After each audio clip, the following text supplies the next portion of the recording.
Mateus 28, a partir do verso 16. Mateus 28, a partir do verso 16, o último capítulo do livro de Mateus. O texto diz assim: Seguiram os 11 discípulos para a Galileia, para o monte que Jesus lhes designara. E quando ouviram, o adoraram, mas alguns duvidaram. Verso 18, Jesus, aproximando-se, falou-lhes dizendo: Toda a autoridade me foi dada no céu e na terra, ide, portanto, fazer discípulos de todas as nações, batizando-os em nome do Pai, e do Filho, e do Espírito Santo, ensinando-os a guardar todas as coisas que vos tenho ordenado, e eis que estou convosco todos os dias, até a consumação do século. Gente, esse é um momento fantástico aqui que nós vemos, onde Jesus, ele é assunto aos céus, e ele demonstra algo muito forte para eles que estavam aqui, mas para nós também. O contexto que nós temos aqui é um contexto onde a Galileia é um lugar montanhoso. Não sei se você sabe, mas a Galileia, o próprio ministério de Jesus, ele foi desenvolvido muito nas terras ou nas proximidades da Galileia. E aí, diante disso, Jesus tinha dito no texto de Mateus 26, 32, não precisa abrir, que Jesus falou assim: olha, quando eu ressuscitar, estou aqui parafraseando o texto, eu vou encontrar vocês lá na Galileia. Jesus também é dessa região, assim como os discípulos também são dessa região. Olha que interessante. Tanto os discípulos, você vai ver isso aqui lá em Atos capítulo 1, verso 11, eles também eram galileus.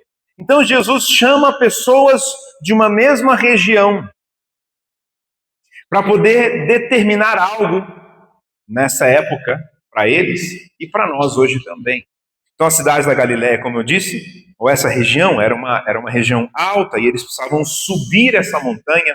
Outra coisa que no texto de Isaías, capítulo 9, verso 1, o profeta ele diz que aquele que viria iria honrar esta terra, honrar a Galileia das nações pelo caminho do mar, além do Jordão. Olha que interessante.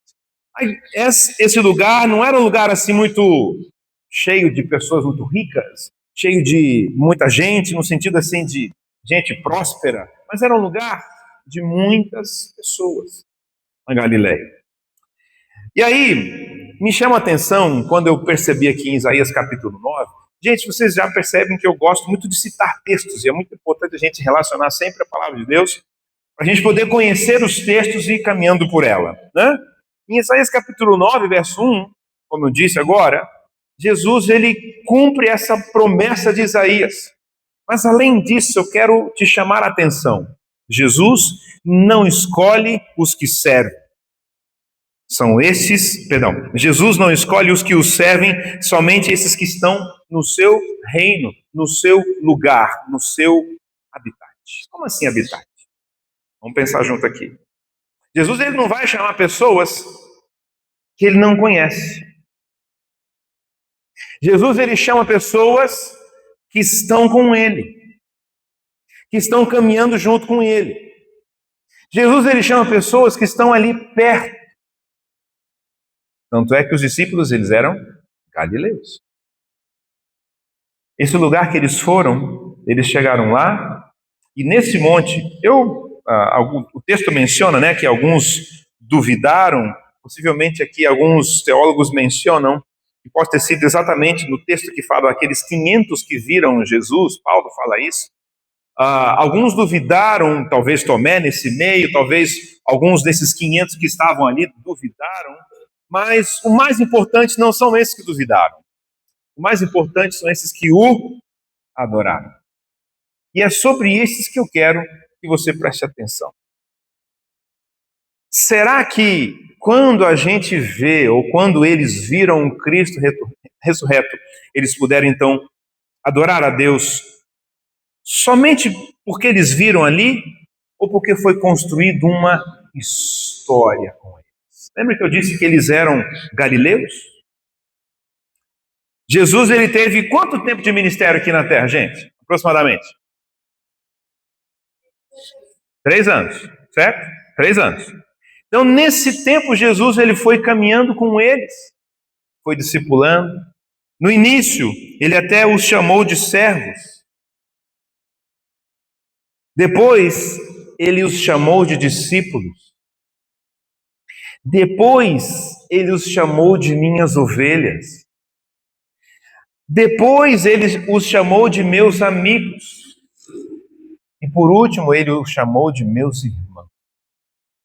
Para cada um desses pontos, a gente vê que Jesus está aqui determinando algo junto com eles. Enquanto ele chama de servos, ele está ali como Senhor.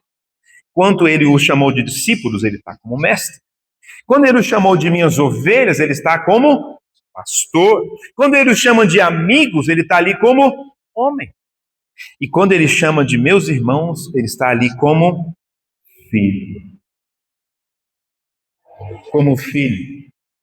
Romanos capítulo 8, verso 29, Paulo fala o seguinte: olha, nós precisamos entender que nós somos predestinados a ser a imagem daquele que o criou, que nos criou, para que ele seja o primogênito entre muitos irmãos.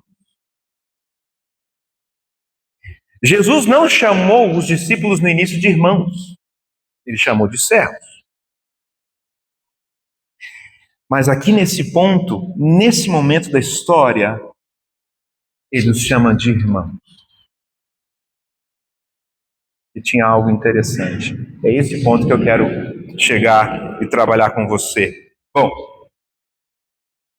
eles chegaram ali, eles viram o Cristo ressurreto, e eles então puderam adorar. Eu quero exatamente focar esse ponto, o pulsar da adoração na vida de um discípulo. Primeira coisa que eu já mencionei para vocês é que eles precisavam subir a Galileia. Subir não é fácil. Não era uma estradinha que nós temos aqui na subida de São João para cá. Não tinha asfalto. Eles tinham que subir na marra. Eles tinham que subir assim, com força, com intensidade, com desejo de ver. Muitas vezes eu menciono que a presença de Jesus ela é cara porque ela exige de mim e de você força. Ela exige de mim e de você disposição. E você está disposto a viver na presença de Deus? A gente fala assim, eu quero viver na presença de Deus, ótimo. Mas muitas vezes a gente só vive lá porque a gente está preocupado com aquilo que Ele pode fazer por mim ou por nós. Hoje eu estava mexendo um pouquinho no Instagram e eu vi uma pregação. Era só um trecho, um recorte, e esse pastor, ele chama um cachorro para o altar. Me chamou a atenção, por isso que eu parei para ver, e ele está ali com um biscoitinho, e ele fala, senta, e o cachorro senta. Vai para lá, vai. E ele vai chamando tudo isso, ele faz tudo aquilo que o cachorro, né, tudo aquilo que ele fala, o cachorro faz, e ele chega e dá um biscoitinho. E ele fala o seguinte, olha, o cachorro está aqui fazendo tudo isso por quê? Ele está interessado no quê? Na recompensa, no biscoitinho.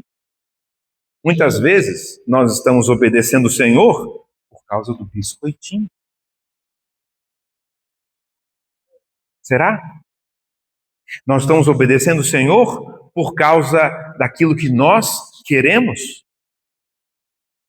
E aí, enquanto ele estava falando, aparece um cara do outro lado com um brinquedinho que o cachorro gosta. E de repente o cachorro saiu correndo e foi atrás desse brinquedinho. E ele falou assim, e muitas vezes, mesmo a gente obedecendo por aquilo que a gente quer, existem distrações. E a gente vai atrás dessas distrações e perde a oportunidade da gente poder realmente obedecer por quem Ele é, não por aquilo que Ele pode dar. Então, se você está aqui, meu irmão e minha irmã, a gente precisa entender por que nós queremos Deus. Então, o pulsar da adoração ele começa com um verdadeiro desejo de quem Deus é. E aí eu queria destacar 3 pontos para você. Quero não me delongar muito, mas eu quero que você preste atenção comigo. Adoração, ela abre portas para a gente conhecer a verdadeira exousia. O que é exousia? A palavra no grego aqui, ela significa autoridade. Lembra que Jesus, depois que eles adoram a Jesus, Jesus ele fala: toda autoridade me foi dada, tanto no céu quanto na terra. Ou seja, esse exousa aqui é uma jurisdição absoluta, em que nada se opõe. Tudo foi dado, tanto no céu quanto na terra. Nada pode combater a essa autoridade que foi dada a Jesus. Essa verdadeira exousa está ligada ao ir e não se tornar. Porque muitas vezes a gente está interessado naquilo que a gente quer se tornar. Como assim? Quantos de nós, na nossa carne, nos nossos desejos mesmo carnais, a gente quer ter autoridade para que as pessoas nos obedeçam? Para que as pessoas façam aquilo que a gente declara e que a gente manda? Porque é mais, entre aspas, gostoso mandar do que receber ordens. Então essa autoridade que Jesus está dizendo aqui, não é para a gente poder exercer algo no sentido de um cargo ou de a gente estar em algum lugar de destaque. Eles poderiam ter ficado na Galileia. Eles poderiam ter ficado ali, pô, nós já subimos aqui, já estamos com eles, já estamos aqui adorando o Senhor, pô, vamos ficar aqui, assim como Pedro, Tiago e João queriam ficar lá no Monte da Transfiguração, sim ou não? Vamos ficar aqui, Senhor, melhor a gente faz 3 tendas aqui, fica para vocês 3 aí, a gente fica aqui, tá bom demais. Só que, na verdade, a autoridade que Jesus está dando aqui para eles é para que eles possam ir. Por isso ele fala, toda autoridade me foi dada no céu e na terra. Aí ele, no 19, diz, ide. Ele não fala assim, recebam. Ele não fala assim, fiquem aqui. Ele fala, ide. Portanto, essa autoridade é para levar, é para a gente ir a algum lugar. Então, o pulsar da adoração está intimamente ligado a fazer algo para o rei. É muito bom esses momentos que nós estamos aqui adorando ao Senhor com cânticos. Isso é bênção. Só que a gente não pode entender que a adoração se resume a este momento, querido. Se formos pensar assim, a gente só adora a Deus que seja 40 minutos, 30 minutos, num dia na semana. Você acha que a intimidade com Deus ela se resume a 30 minutos por semana? A gente precisa aprender que essa exousa, ou exousa, não sei como se pronuncia, essa autoridade que Jesus dá a mim, a você, ela está intimamente ligada a gente fazer algo, e não simplesmente a estar no lugar de posicionamento. Tem um cara, que é um teólogo chamado Robertson, que ele fala o seguinte, o Cristo ressurreto, sem dinheiro, sem exército, sem estado governamental, comissiona esse grupo num dos montes da Galileia para conquistar o mundo. Eu costumo dizer que a prova de que Jesus existiu é exatamente a igreja. Porque esses 12 homens galileus, eles saíram e eles foram cumprir este ide. E por causa deste ide deles, nós estamos aqui. Esse ide, ele foi tão intenso, tão forte, que ele determinou o que seria a igreja. E a igreja passou por tantas histórias difíceis, você vai aprender isso na classe Fundamentos da Fé, ou seja, toda uma história complicada nos anos de trevas que aconteceram na igreja, mas Deus sempre levantou alguém para poder manter firme uma chama, um desejo ardente de manter algo próximo do Senhor, mesmo num tempo difícil. Então a verdadeira adoração é esse exousa que se torna algo que você precisa obedecer e não se tornar. Estamos entendendo isso, queridos? Não venha para a igreja porque ele vai fazer algo para você. Não venha para a igreja, não venha adorar o Senhor porque ele pode te dar algo. Venha adorar o Senhor porque ele vai te impulsionar a fazer algo, a obedecer algo, a caminhar junto com ele e estabelecer algo que ele tem proposto para você e para mim. Segundo ponto que eu quero destacar para você é que a adoração, ela abre portas para um verdadeiro mateteu. O que é mateteu? Discipulado. Então, o primeiro ponto que eu falei foi, ela nos abre portas para a gente entender a verdadeira autoridade. Segundo ponto, um verdadeiro discipulado. Uma das traduções dessa palavra do grego é que esse termo grego, ele promove, é para que a gente possa promover a causa do líder. Olha que interessante. Promover a causa desse líder, desse discipulador. Perceba que a adoração, ela requer uma ação que pode nos colocar numa situação incômoda. É incômodo, muitas vezes. É incômodo a gente ter que fazer algo que a gente não quer. É incômodo você ter que pegar alguém e você cuidar dessa pessoa. A gente faz isso com quem é muito próximo. Me lembro uma vez que estava aqui na época, pastor Sérgio e a Pepe, a querida Pepe, ela falava, quando a gente ia orar por alguém que estava enfermo, ela dizia assim, ore por essa pessoa como se ela fosse a sua parente, como se ela fosse igual a você. Porque às vezes a gente vai orar por alguém que a gente nem conhece, a gente fala, Senhor, abençoa fulano de tal, vai lá, cuida, não sei o quê, e pronto. Mas se fosse alguém próximo de nós, será que a gente oraria assim? O discipulado, ele faz com que você caminhe próximo, que você chame junto, e você possa então instruir essa pessoa a algo importante.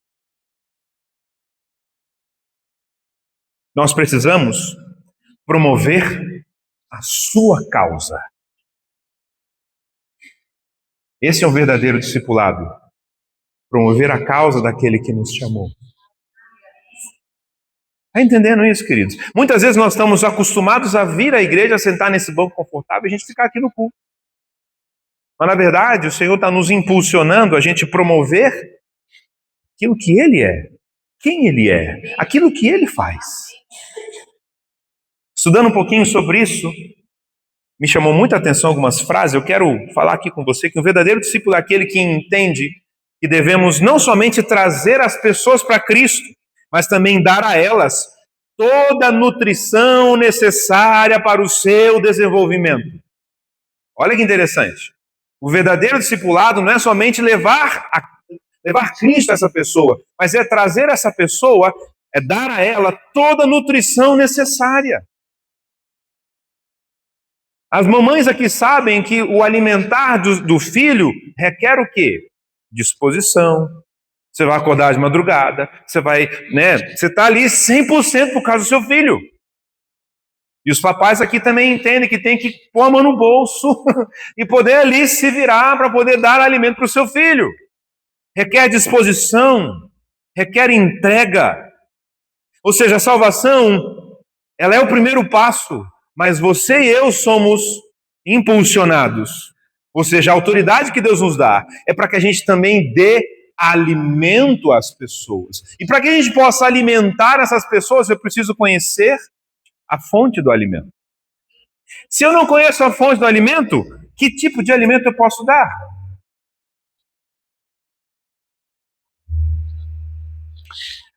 Será que alguém aqui poderia, se você comesse o mês inteiro McDonald's, como seria a sua saúde depois de um mês? Você estaria bem de saúde? Todo dia McDonald's. Primeiro dia, assim, segundo dia, terceiro dia, quarto dia, assim, não é? Mas muitas vezes a gente acha que dar McDonald's gospel é suficiente. Como assim? Qualquer alimentação serve. Dá um versículozinho lá. Manda uma oração. Manda a mãozinha assim. Quando pede oração, manda só a mãozinha. É? Isso é McDonald's gospel, gente. Eu preciso dar alimento de verdade. Isso é um verdadeiro discipulado. Mas para que eu possa dar alimento de verdade, eu preciso ter esse alimento de verdade. Eu preciso ter. E isso só pode acontecer, gente, de uma maneira individual. Individual. Não é o trabalho em massa que gera qualidade, mas a formação personalizada de modelos através dos relacionamentos. Lembra que eu falei para você há pouco que Jesus ele foi trabalhando dentro desse relacionamento com os discípulos, começando com os servos, até chegar em irmãos. Isso mostra para mim e para você um nível de intimidade que isso foi dando. Teve um momento que Jesus perguntou para eles: quereis vós ir também? Lembra desse texto? E aí Pedro levanta e fala assim: Senhor, para onde nós iremos? Se só tu tens as palavras de o verdadeiro alimento, só tu tens o verdadeiro alimento. Não tem para onde ir. Mas Jesus foi passando ali individualmente, possivelmente, com cada um deles e foi mostrando algo. O pastor ontem perguntou na reunião da liderança, quem estava aqui vai se lembrar, quantos discípulos a gente fez no ano de 2025. Eu pergunto a você a mesma coisa. Quantas pessoas você discipulou? Quantas pessoas você alimentou? Sabe o que significa isso? Uma verdadeira adoração, se você alimenta. Personalizado, requer tempo, requer disciplina. Outra frase que me chamou muita atenção e me deu muito temor ao lê-la foi a seguinte: o maior desafio e a maior oposição à grande comissão é a multiplicação de discípulos que não são um padrão de Jesus. Ah, gente, como isso aqui mexeu comigo. O maior desafio e a maior oposição à grande comissão é a multiplicação de discípulos que não são um padrão de Jesus.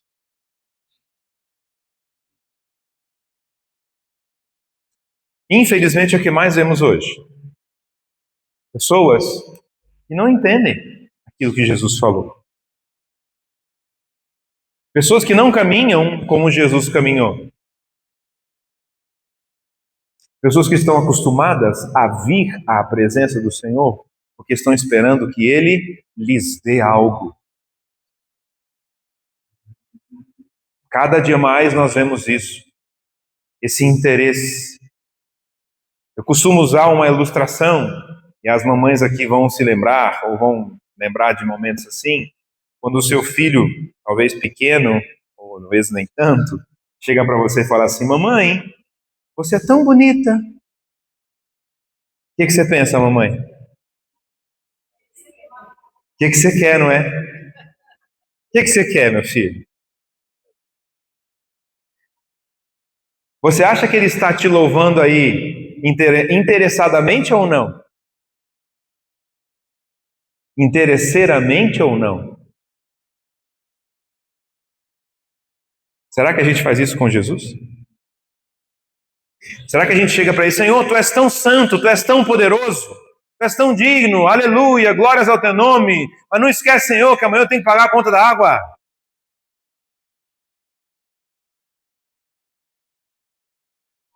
Não esquece, Senhor, que eu quero comprar uma casa não sei aonde. Está entendendo, meus queridos? E esse não é o padrão de um discipulado de Jesus. Inclusive, quando Jesus estava ali, depois da multiplicação dos pães, Nós vamos ver isso em João, capítulo 6, 5, 6. No momento que Jesus está ali fazendo milagres, o povo está ali junto, está querendo mais de Jesus, de repente ele dá uma bem na jugular, assim.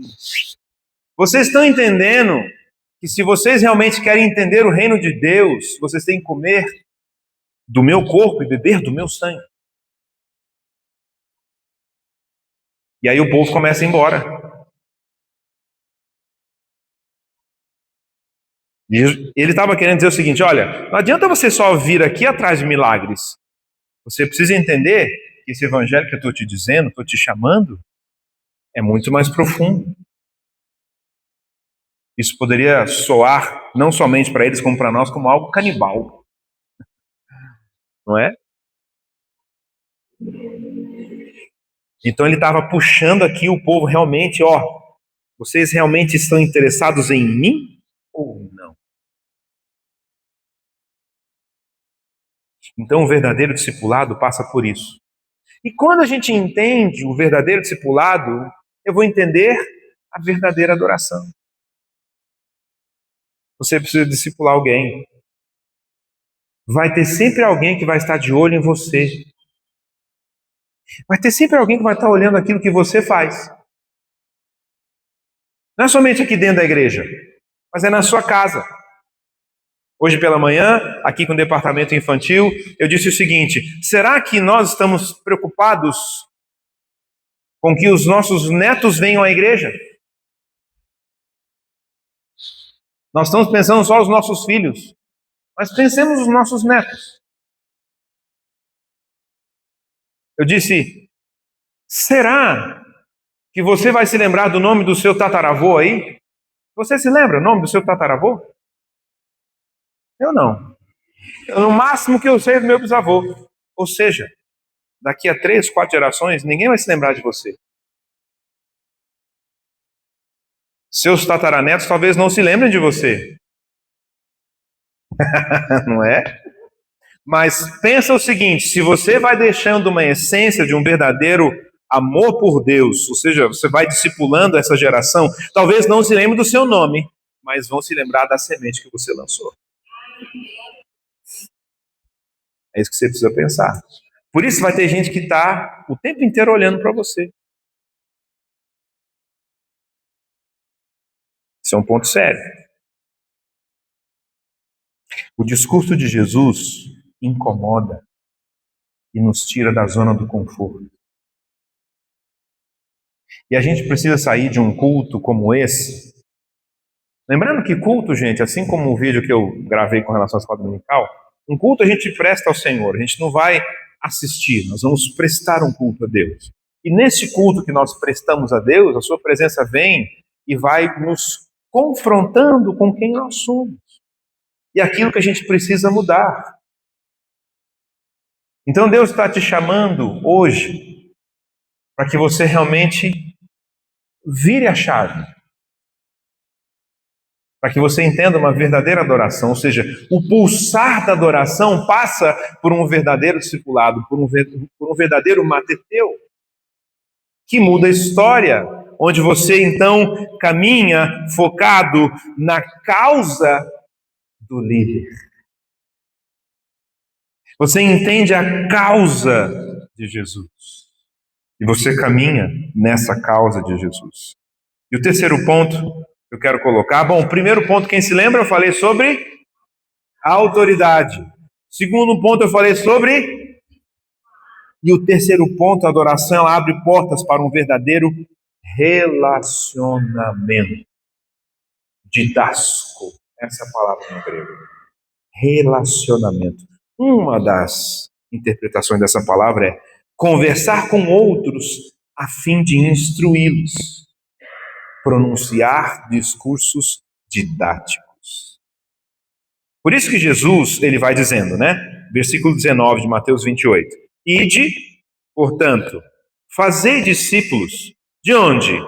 De todas as nações. Ou seja, você precisa ir. Hoje a gente até pode ter um discípulo lá nos Estados Unidos, a gente pode ter um discípulo lá na França, online, até pode ter, mas o discípulo é aquele que você caminha junto. Não é somente aquele que você vê por um WhatsApp ou por uma chamada de vídeo. Você tem que caminhar.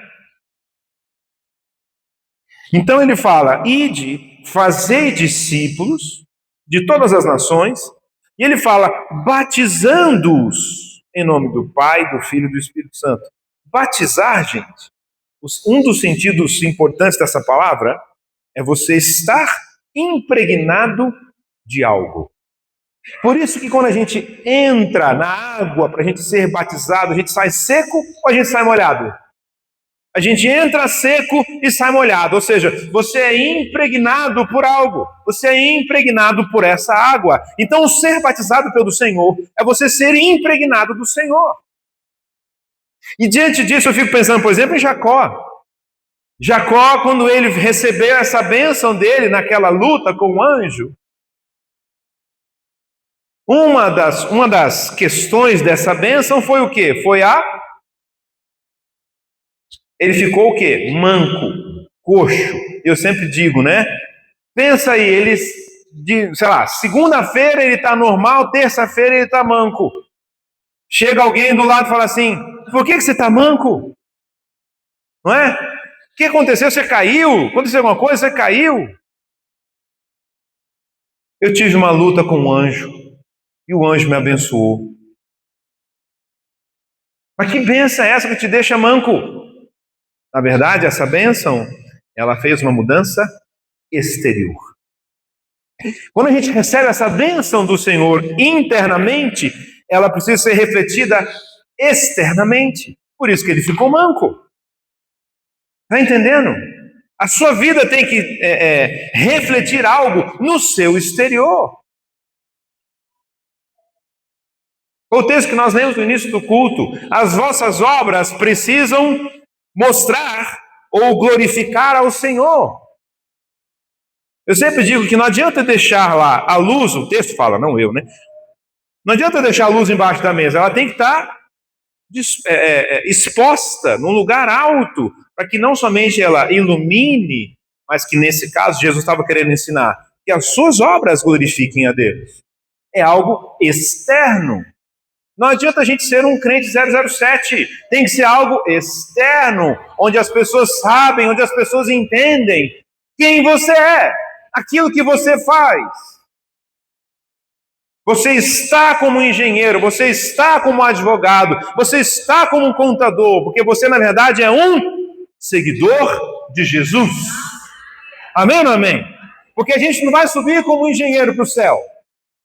A gente não vai subir, a gente não vai chegar lá no céu e fazer as contas. Deixa eu ver, fazer essa ponte aqui, né? Não, Marcelo? Faz essa ponte aqui, vamos ver como é que vai ser lá no céu. A ponte de uma nuvem para outra. Não tem como. Eu não vou fazer a contabilidade do reino. Eu não vou chegar lá em cima, deixa eu ver, as ofertas que vierem, vou lá fazer, Senhor, está aqui a contabilidade, Senhor. Não precisa. Por isso a gente não tem que entender que nós somos as profissões, nós estamos nessas profissões. Que você, na verdade, é um seguidor, um cristão. Por isso que eu sempre digo que não existe trabalho secular para nós. Como assim? Não. A gente tem que ser, não adianta eu ser lá no meu trabalho secular alguém e ser outro na minha casa. Por isso eu tenho que ser o mesmo lá e o mesmo cá. E aí, você é? Você é assim? Deus certamente tem trazido pessoas para você, para que você possa alimentá-las. E diante disso, nesse relacionamento que Deus está trazendo, né, para nós, para que nós entendamos, eu preciso pensar o seguinte: eu tenho que ensinar a guardar. Ensinando-os a guardar. Em algumas versões fala obedecer. Não é obedecer aquilo que eu acho legal. Não é obedecer aquilo que eu acho interessante. É obedecer aquilo que o mestre ensinou. Parece que é lógico isso. Mas na verdade a gente quer que as pessoas obedeçam os nossos entendimentos da palavra. A gente quer que as pessoas obedeçam aquilo que a gente acha que tem que ser o reino. Mas na verdade não é isso. O ponto não sou eu. O ponto é o Senhor.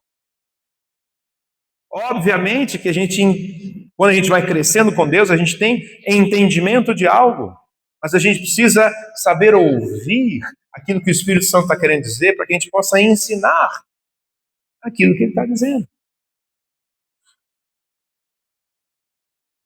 Eu quero que você diga uma frase comigo. Diga assim, ó: a crença é o alicerce da prática, e a prática é a prova da fé. Vou falar de novo, ó. A crença é o alicerce da prática, e a prática é a prova da fé. O que eu estou querendo dizer com isso? Quando eu tenho esse relacionamento, eu não tenho que pensar só em algo, só numa linha só. Jesus não ensinou um dualismo em seu ensino. Eu preciso entender um lado para o que cremos e outro para a prática. Eu preciso entender que os dois estão interligados. Não adianta eu só ensinar a palavra se eu não vivo esta palavra. Por isso que a crença é o alicerce, é o que fortalece a prática. E a prática é a prova de que você tem fé. Você precisa, ao ter a fé, caminhar diante dessa crença. É muito fácil a gente só ensinar o que o texto fala, mas a gente não viver aquilo que o texto diz. É muito fácil.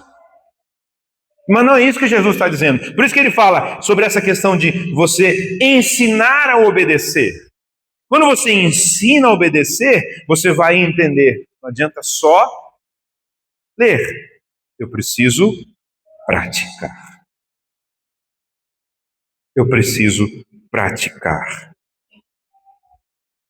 Eu preciso ensinar as pessoas. Gente, eu estou falando de adoração. Sem falar a palavra adoração, especificamente. Está entendendo? Tudo isso que eu estou dizendo para você é ter uma vida de adoração, que não se resume a um momento do culto, mas que resume a vida diária.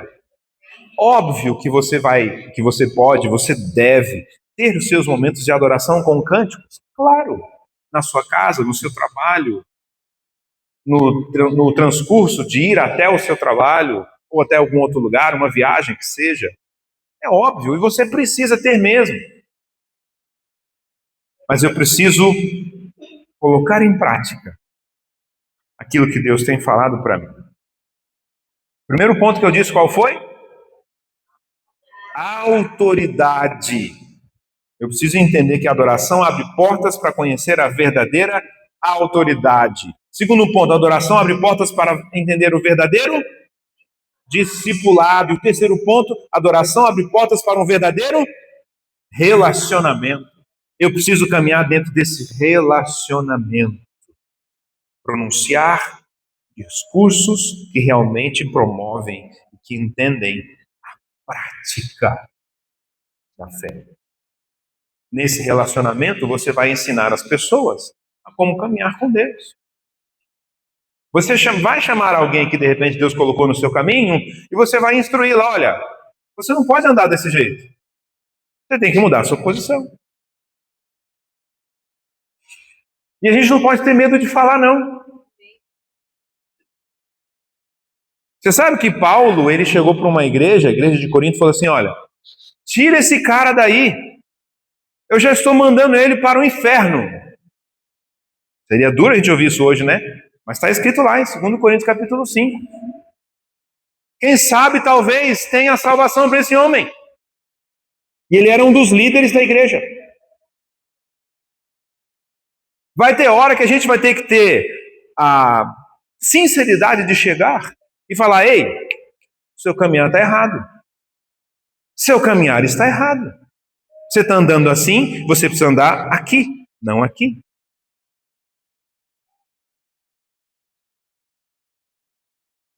E aí? Quem que o Espírito Santo está trazendo na sua cabeça aí? Para você poder discipular. Para você poder ter um relacionamento. A gente precisa ter relacionamento. E esse verdadeiro relacionamento nos fazem entender o que é realmente a adoração que Jesus, o único texto que Jesus fala no Novo Testamento, o próprio Jesus, ele ensina sobre a adoração, que é João capítulo 4, junto com a mulher samaritana, ele fala lá, mas já chegou a hora em que os verdadeiros adoradores adorarão ao Pai em... Está entendendo que em espírito é um relacionamento com Ele, e em verdade é um relacionamento com alguém? É assim. Não adianta, eu estou lembrando aqui de um pastor que foi há muitos anos lá na escola, e ele usou a seguinte ilustração. Ele falou assim, não adianta eu falar que eu amo o Senhor, eu estou aqui caminhando, lendo, né, fazendo jejum, e eu não levo a minha esposa para jantar. Não adianta eu estar aqui com Deus, nesse relacionamento vertical aqui com Ele, mas se eu não levo a minha esposa para jantar. Horizontal aqui. Ontem, graças a Deus, eu levei, aleluia.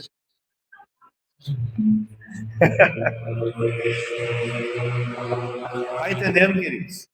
Você precisa relacionar-se. Relacionar-se. Porque nesse relacionamento, você precisa passar ao outro aquilo que Jesus está te ensinando.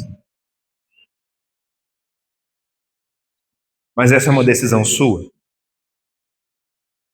Essa é uma decisão sua. Eu queria concluir dizendo a você de que maneira que essa verdadeira adoração tem realmente influenciado a sua vida. De que maneira que ela está tirando você da sua zona de conforto. Gente, o ano de 26 promete ser um ano que vai nos tirar da zona do conforto. Se 25 foi assim, onde nós tivemos que ficar lá na garagem, 26 vem mais. Tem muita coisa para fazer ainda. Estou falando daqui da obra, né? Mas não somente isso, porque esse externo aqui reflete algo que Deus quer fazer aqui, ó. Tá entendendo? Nós passamos o ano de 25 fazendo tanta coisa. Agora tem que continuar para completar. E a parte mais difícil é o externo. A parte mais cara é o externo. Só essa parte final, não é assim na obra? As louças, o instalar não sei o quê, essas partes que são mais caras. Externo. Ou seja, não adianta eu pegar e começar todo externo. Eu preciso começar aqui na base. Me lembro quando eu vim aqui, imaginava como é que ia ficar o altar, tudo aqui cheio de terra, lembrando, poxa, nós estávamos aqui. Gente, nós estávamos aqui. Pensa. Olha a mudança que aconteceu. Para que hoje nós entendêssemos que Deus está buscando um povo que realmente quer ser transformado. Não é somente a gente ter mais espaço para receber pessoas, é essa mudança que reflete algo aqui dentro, de uma igreja que realmente é transformada dentro. E esse externo reflita aquilo que Deus está fazendo aqui dentro. É isso que Deus está querendo de mim e de você. Você está disposto? Está muito xoxo. Está disposto ou não? É uma decisão sua. Eu respeito a sua decisão. Mas cada decisão tem uma consequência. Cada decisão tem uma consequência. Então Deus ele está chamando a mim e a você, para a gente poder entender que uma verdadeira adoração é estar muito perto dele, entendendo aquilo que ele fala, entendendo aquilo que ele nos ensina, para que nós possamos refletir o seu reino onde nós passemos.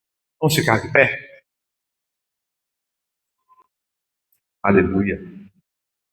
Para que isso aconteça, para que essas mudanças aconteçam, eu preciso ter um coração disposto. Um coração disposto e disponível a mudanças. Disponível para ser mudado. Quantos anos de crente você tem? Não sei. Mas dentro desses anos, o que Deus tem mudado você, que se você olha para trás hoje, está diferente? Pensa aí. Um segundinho. Como você era há 5 anos atrás? Como você é hoje? Não estou falando daquilo que você conquistou aqui no reino natural. Eu não tinha uma casa, hoje eu tenho. Eu não tinha não sei o que, hoje eu tenho. Não estou falando disso. Estou falando do seu nível espiritual. Será que é o mesmo? Será que você faz as mesmas coisas? Se isso está acontecendo, meu querido, minha querida, é porque o seu coração está fechado para aquilo que Deus tem colocado para você e para mim. Mas é uma decisão sua. Quero permanecer assim? Ou eu quero ser transformado?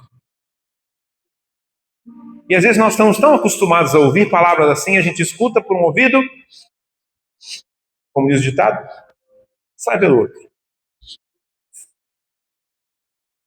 Mas eu queria que você entendesse que Deus está querendo que você tome uma posição diferente. Tome uma posição de um verdadeiro adorador. Um verdadeiro homem e mulher de Deus que quer refletir quem Ele é. Tem uma frase de um grande teólogo chamado John Piper. Ele diz o seguinte: existem missões, ou as missões existem porque não existe adoração. Como assim? Já que não existe adoração a Deus nos outros povos, por isso existem missões. Então pode ser que Deus esteja te chamando para que você seja alguém que lá na sua família precisa fazer missões. Alguém que você precisa chamar junto, alimentar. Lembre-se, não é só o fato de trazer a igreja. E se você traz à igreja alguém, e glória a Deus, eu quero que você faça isso mesmo, lembre-se que é o seu papel alimentar essa pessoa. Seja alguém que tenha alimento para dar. Isso é uma verdadeira adoração. Quero que você ore onde você está, ou se você quiser vir ao altar, para colocar seu coração diante do Senhor. Talvez você pense, Senhor, talvez eu não tenha caminhado numa verdadeira adoração, talvez eu não tenha caminhado dessa forma. Eu preciso de realmente uma mudança.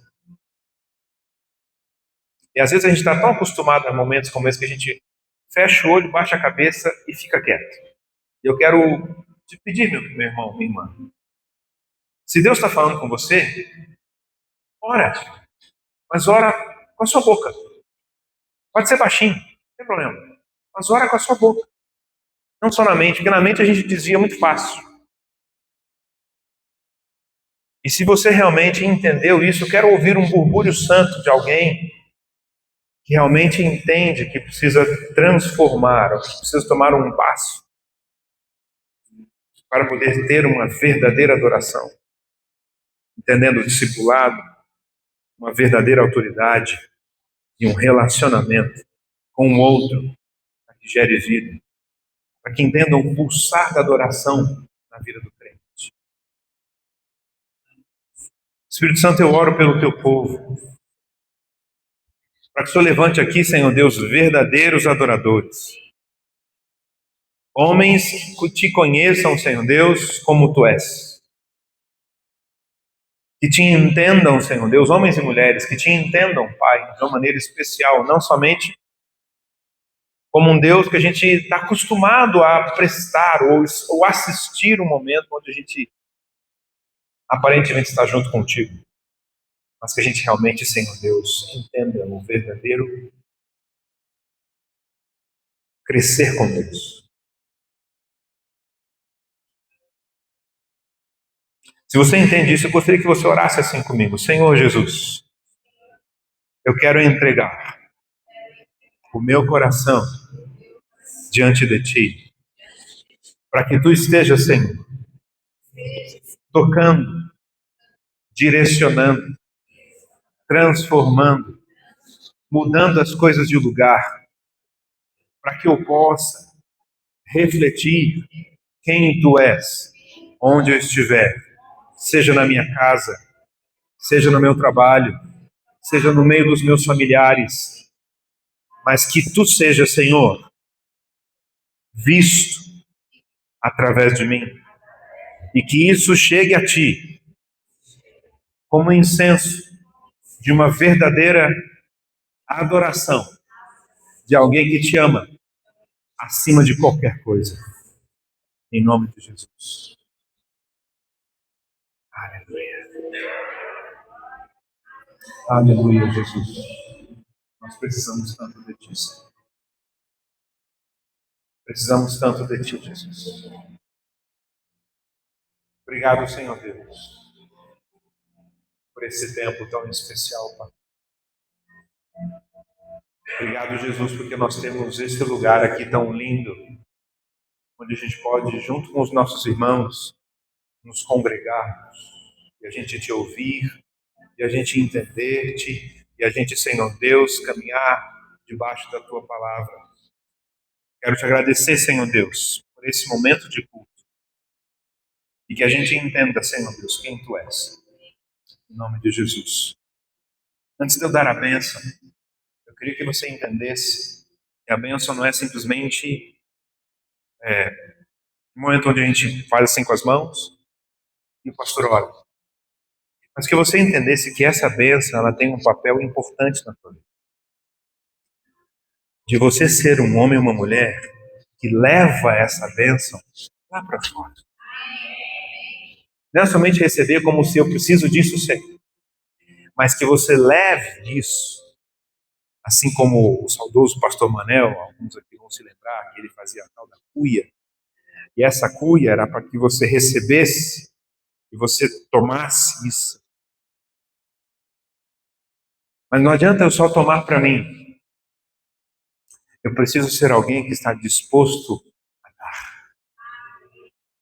Então que essa bênção que for ministrada agora, você a receba sim. Mas que você entenda que esse é um papel seu e meu. A gente poder dar aquilo que nós recebemos aqui hoje. Você está disposto a isso? Então faça assim com as suas mãos. Que a graça do Senhor Jesus, que o amor do Deus, o Pai presente, o Pai eterno,